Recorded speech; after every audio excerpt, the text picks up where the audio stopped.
It'll be great if your answers were simple and honest here today. It's really disappointing. If you can't even sit here and say that Joe Biden won that election or that the Capitol was attacked, what's left?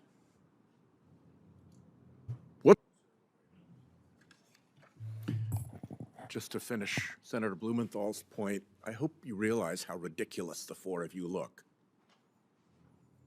Spouting these preposterous, canned answers in a forum in which A, you're supposed to tell the truth, and B, you're supposed to demonstrate the judicial capacity to make independent, factual decisions in hard cases. If you can't even sit here and say that Joe Biden won that election or that the Capitol was attacked, what's left? What's left if a hard case comes your way as a judge, and let's say the Trump administration is bearing down on that? Why would we ever believe that you would give the litigants a fair hearing and a fair decision if the executive branch was leaning in on you when we can't get a reasonable answer out of any of you with the executive branch leaning in on you to give these ridiculous answers today? I'm really sorry to have to go through this and that you have to go through this, but it would be nice if you could tell your executive branch handlers, for instance, Ms. Clark, I'm supported by Lindsey Graham. He's a friend of President Trump. He's the second senior person on the Republican side in the Judiciary Committee. He's likely to be the next Judiciary Committee chair.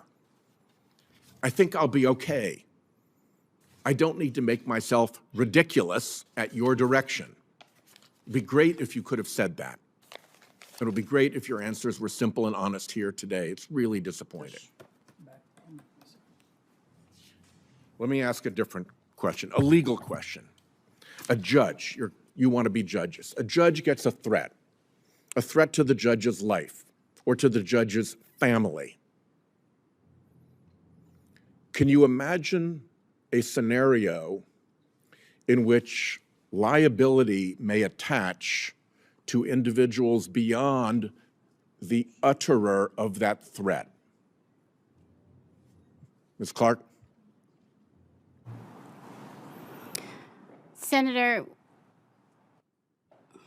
as a prosecutor, there are instances where there's some responsibility that is assigned to someone who is not the utterer of a threat to an individual. And so to answer your question, yes, I can imagine. Do you agree?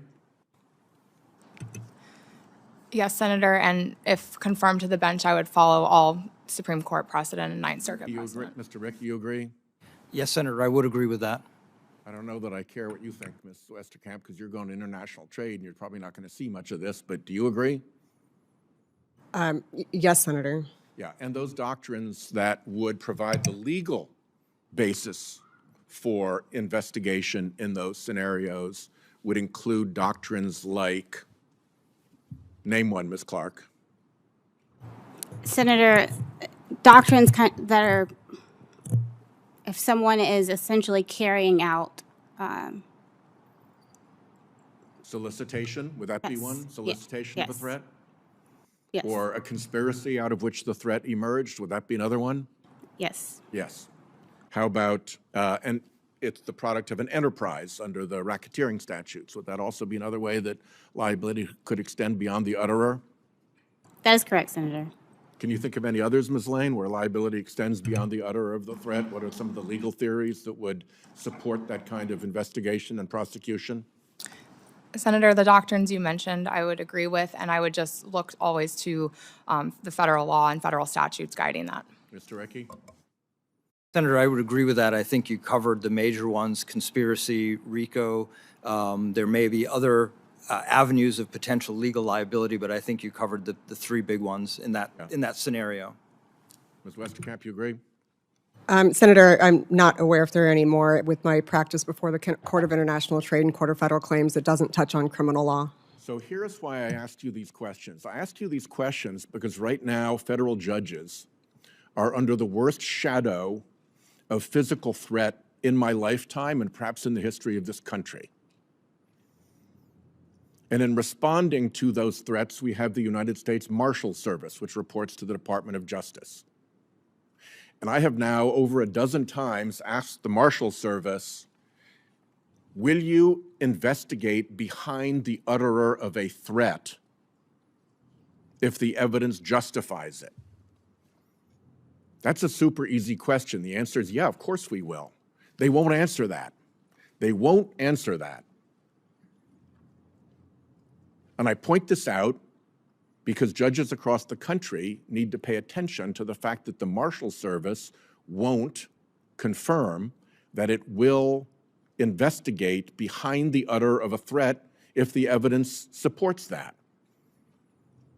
And why would that be the case? That would be the case because when you get behind the utterer of a lot of these threats, you run into right-wing conspiracies.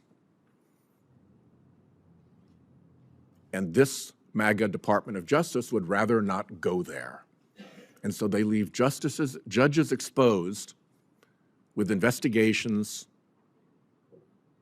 in which they aren't doing investigative 101 work that you've all identified as plausible legal theories. And we need to fix that. We need to fix that.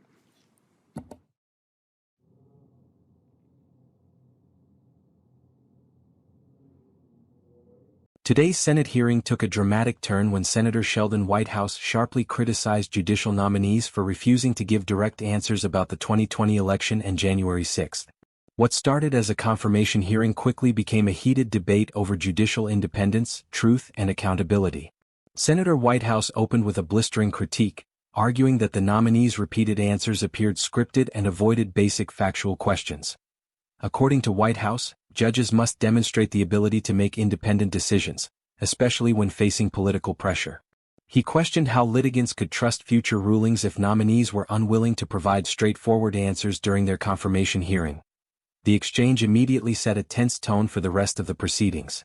Whitehouse then challenged the nominees on the issue of judicial independence that he argued that federal judges must be willing to stand on principle, even when powerful political figures or government officials disagree. The senator expressed disappointment that several nominees appeared unwilling to break from what he described as prepackaged talking points. The central question became whether judges can truly remain impartial when political pressure enters the courtroom. Before we continue, if you enjoy coverage of major Senate hearings, judicial confirmations, and the biggest moments from Washington, click the subscribe button and turn on notifications so you never miss an update. Now back to the hearing. The conversation then shifted to threats against members of the judiciary. Whitehouse asked whether individuals beyond the person making a threat could face legal liability. The nominees agreed that legal theories such as solicitation, conspiracy, and racketeering statutes could potentially extend responsibility beyond a single individual. The discussion highlighted how federal law can be used to investigate broader networks when threats against judges are involved. In his closing remarks, Whitehouse expressed concern about rising threats against judges and questioned whether federal authorities are doing enough to investigate the individuals and groups behind them. He argued that protecting the judiciary requires following evidence wherever it leads and called for stronger efforts to ensure judges can perform their duties without intimidation or fear. The hearing ended with sharp disagreements over judicial independence, election-related questions, and the growing concern over threats against judges. Do you think judicial nominees should answer direct questions about major historical events during confirmation hearings, or should they avoid commenting on politically charged issues? Let us know in the comments below.